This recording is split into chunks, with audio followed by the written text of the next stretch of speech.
The longing appetite to explore and discover the Northwest Passage has driven sailors for centuries. In 1845, British captain John Franklin, with his final messages of "all is well," was on his own path to discovery. The ships HMS Erebus and Terror departed Disco Bay in West Greenland loaded with supplies sufficient for 3 years, and with a favourable opening in the ice, the ship sailed westward towards Barrow Strait. It was to be the final expedition for both ships. A total of 129 officers and men become icebound, abandoning their ships in 1848, never to return home.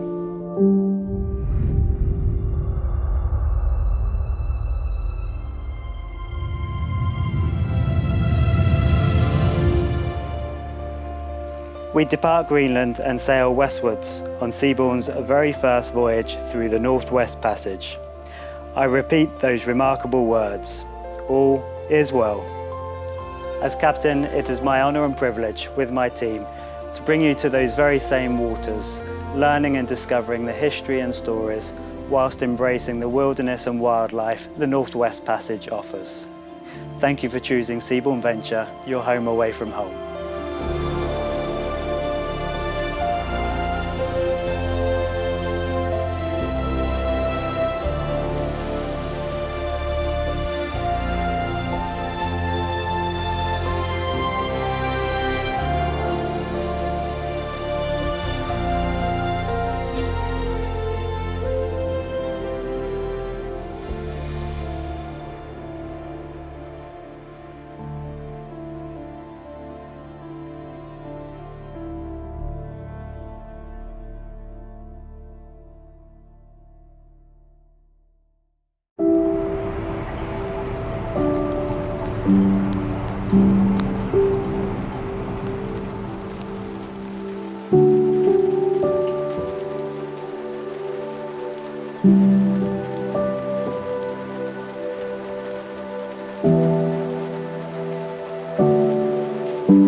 Hi there, my name is Meryl and I'm a marine biologist and submersible pilot, and we're here in beautiful Carrot Fjord in northwest Greenland.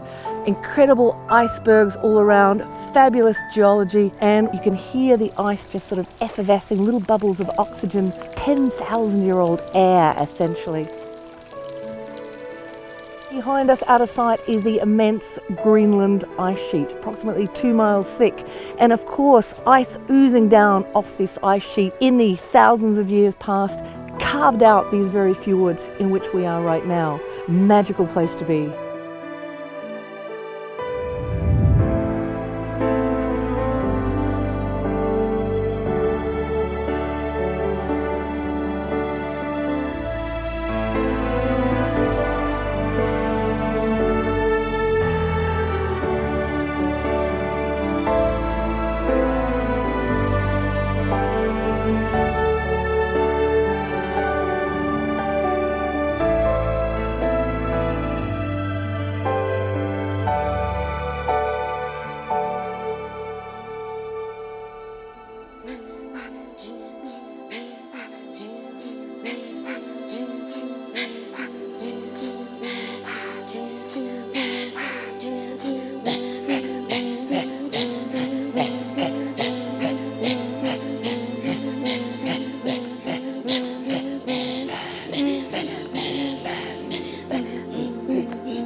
Pond Inlet always had been a cultural community where we had theater groups. So we have been continuing the theater group in Pond Inlet, and a lot of youth are starting to join us. And I find when more youth join, they know their identity, because we live in two worlds, the southern world and the Inuit world. And a lot of people are lost because they're confused which world to live in. This helps to find their identity when they practice their culture. Our community is very supportive and very proud of these children, and we are very proud of our children to be joining our performance.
Here we are in Philpotts Island, just off Devon Island, Nunavut. And we were lucky enough today to see a few Atlantic walruses just off the shoreline.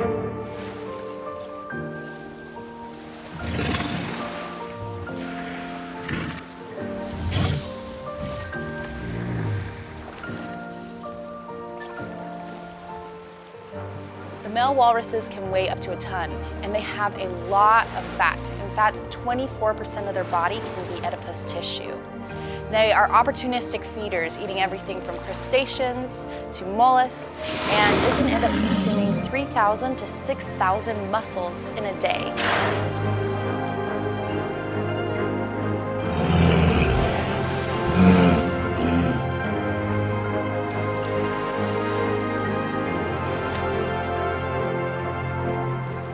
Now, while we were on the water, we were also lucky enough to see a mother and calf. This calf will stay with the mother for the first 5 years of its life, and that is because they need tactile communication, so they're nicknamed the cuddlers of the sea.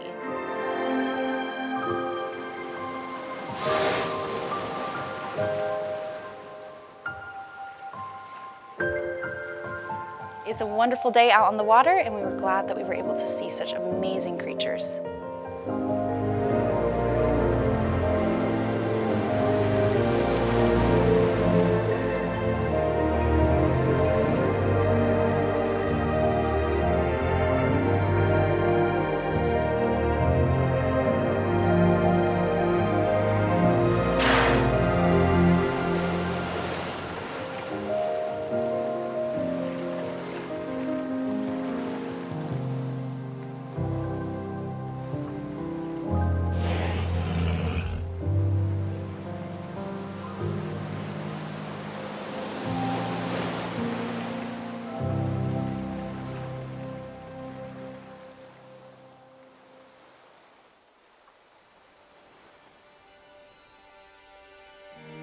Early this morning in Croker Bay, we saw our first bear of the trip, combing the shoreline, occasionally lifting its head to get a whiff of the smells drifting through its world.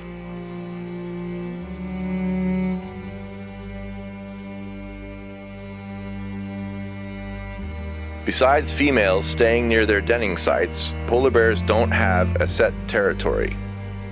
And a male's territory is wherever it decides to walk. It becomes a walking territory.